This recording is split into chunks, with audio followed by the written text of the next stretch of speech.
Hey, everybody. Welcome back to All Fiction is Fantasy. Daniel here. Okay, today we are going to review Kyrik, Warlock Warrior, the first book in the Kyrik series written by Gardner F. Fox.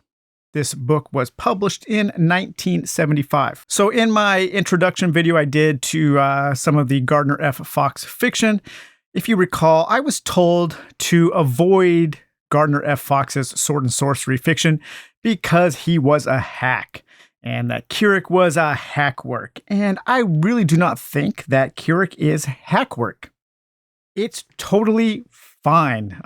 You might say it's totally mediocre. I have read sword and sorcery fiction that is far worse, and I have read sword and sorcery fiction that is far better. I enjoyed this novel more than I enjoyed even some of the Elric stories. I did not enjoy this as much as my favorite Elric stories. That would be ridiculous. But there are some good things about Kyrik, Warlock Warrior, and I am excited to read more in the series, and I am excited to read more from Gardner F. Fox. So this says, Kyrik the Mighty. Kyrik the mighty muscled warlock swordsman is a hero for this or any other age. From mankind's darkest and most unremembered past, he comes striding, the ever unvanquished sword Blue Fang glittering in his granite-like hand. Through the mists of man's prehistory, he comes a-questing for those who would enslave or destroy him for their evil gain. The greatest champion of all the known world, from the endless green sea to the red desert, Kyrik dominated his world and his era. So Kyrik is kind of an unlikable character in the beginning of the book, but as it progresses, he becomes a little more endearing, a little more likable. When we first meet Kyrik in Kyrik Warlock Warrior, he has been trapped. He has been ensorcelled into the small statue, and he has been imprisoned in this otherworldly prison for many, many hundreds, maybe thousands of years. And he is brought back to life by a sorceress who hires him to get revenge. And the world that Kyrik is brought into is the world of his past, but it has changed greatly. And so he's kind of a fish out of water in his own world. And that is somewhat of an interesting introduction. And it puts Kyrik in an interesting place, I think, because while he recognizes some things about his land, there are things that he doesn't recognize, and there are new kind of political affiliations, political dynasties, and kingdoms that he does not recognize. And the sorceress hires him to go to this city to kill the head kind of wizard and ruler of the city. And Kyrik needs to take over the city and become the city's king. So while he starts off unlikable, you end up rooting for Kyrik towards the end. On his quest, Kyrik is joined by 3 different female companions, and it's pretty interesting. I enjoyed this aspect a lot. As he meets each one, he treats them with some disrespect. He's lecherous towards them.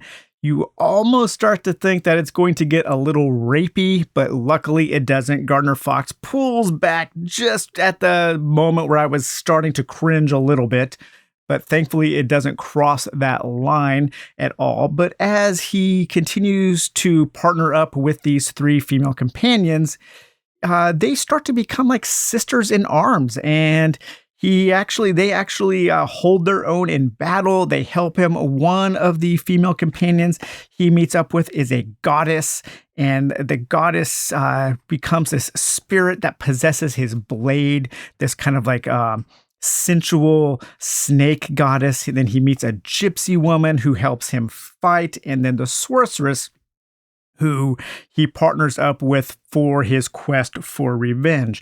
And they all 3 end up being very strong characters, and the interaction between them and Kyrik is quite good. I did enjoy that quite a bit. The last quarter of the novel is also very well written and very exciting. It's a great action set piece with Kyrik and his small band of warriors that he rescues from imprisonment in a dungeon underneath the city that he is trying to infiltrate. And they end up going in and having a great battle in the city. And so I think the book ends on a really high note. It starts on a low note, I think, but it progressively gets better as you go. And I think that's better than a book starting high and getting worse as it goes. I do want to read just a little bit of this so you can kind of see that it's actually pretty well written here. So chapter 6, there is no bottom to the well of emptiness. For ages, men have amused themselves by dropping petals down it, straining ears to hear the plop of stone in water.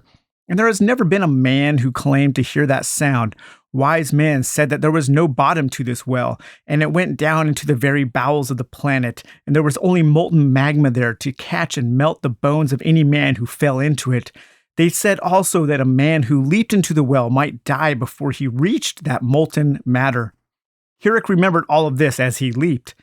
There was black nothingness below him. The wind whistled in his ears as he and Arala plummeted downward. He lifted his head to stare at the receding circle of stone that was the well itself. He saw amazed faces, astounding faces. Then they were gone as they fell and fell until the hole closed and there was nothing about them but solid blackness. They went down feet first so swiftly that they could not breathe. Kyrik understood now that what the wise men meant when they said a man might die before he touched the molten magma below. His lungs were straining. He felt the woman's soft weight about him as she fainted, and then cold water drank them in. That's super cool, and that's kind of chapter 6 is kind of like the start of the end. And from chapter 6 on, I think the book is pretty great. I had a blast reading those last few chapters. So all in all, Kyrik, Warlock Warrior, I would recommend it if you can find a copy that isn't too expensive. A lot of these old paperbacks are getting more and more expensive. I wouldn't pay $20 for this. If you find it for $5 or so, I would pick it up and add it to your Sword and Sorcery collection. I think it is worth reading, and I'm looking forward to reading more in this series. So, all right, we will talk to you later. Bye-bye.